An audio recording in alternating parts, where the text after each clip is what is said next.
Continuing on with the budgeting series, today I'm going to be talking about a great way to stop overspending in its tracks, the no spend challenge. So I'm going to be talking about what it is, the different variations of it, and how you can make it work for you, because it can be as drastic or as manageable as you like. And because I am in a giving mood, I have a free printable for you to help you track your progress. You will find that in the description box below. The full challenge is not to spend money on anything bar necessities for a certain amount of time, usually a month, but this is a great way if you need to drastically and quickly curb your spending.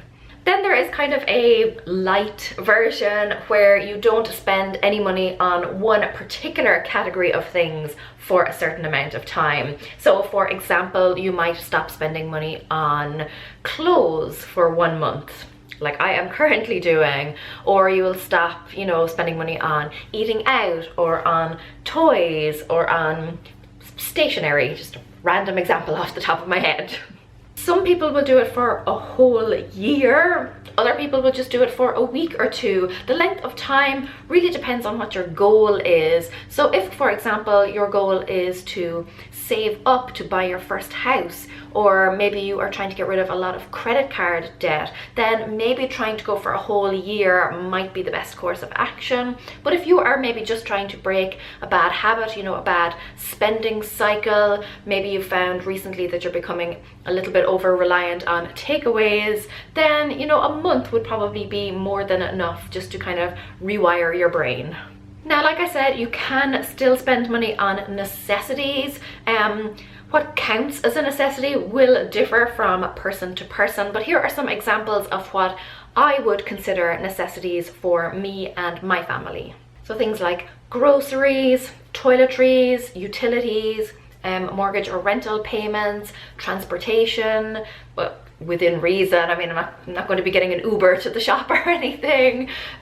Insurance, medical expenses, and school fees. To me, those are the things that my family and I need to live a reasonably comfortable, safe life. The other exceptions I have are if I am buying something using a gift card or using money that is already in my PayPal account, or if I have to buy someone a gift, for an anniversary or a birthday or whatever. You might have other exceptions. I know there are some people out there who don't include things that cost less than a certain amount, so less than $2, less than $5, things like that. Again, your circumstances will dictate how flexible or not you're willing to be.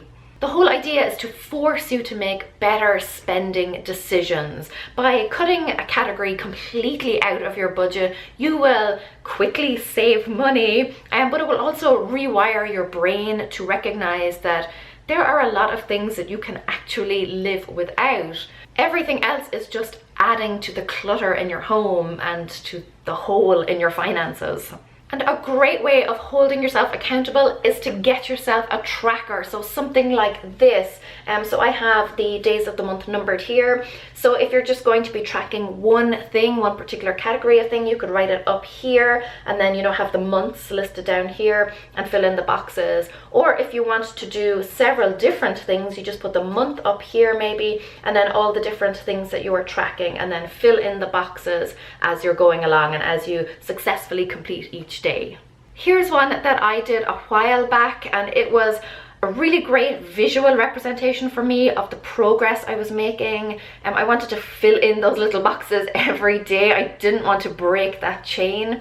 So if you think that something like this would help hold you accountable, then draw up your own, or like I said, pop into the description box. You will find a link where you can download my one.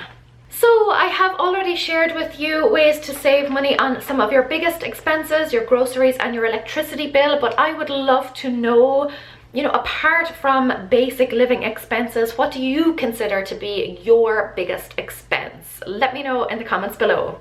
And definitely let me know if you are going to be participating in a no spend challenge, and whether you are going to go all out and do the full no spend, or whether you are going to pick one particular category to focus on.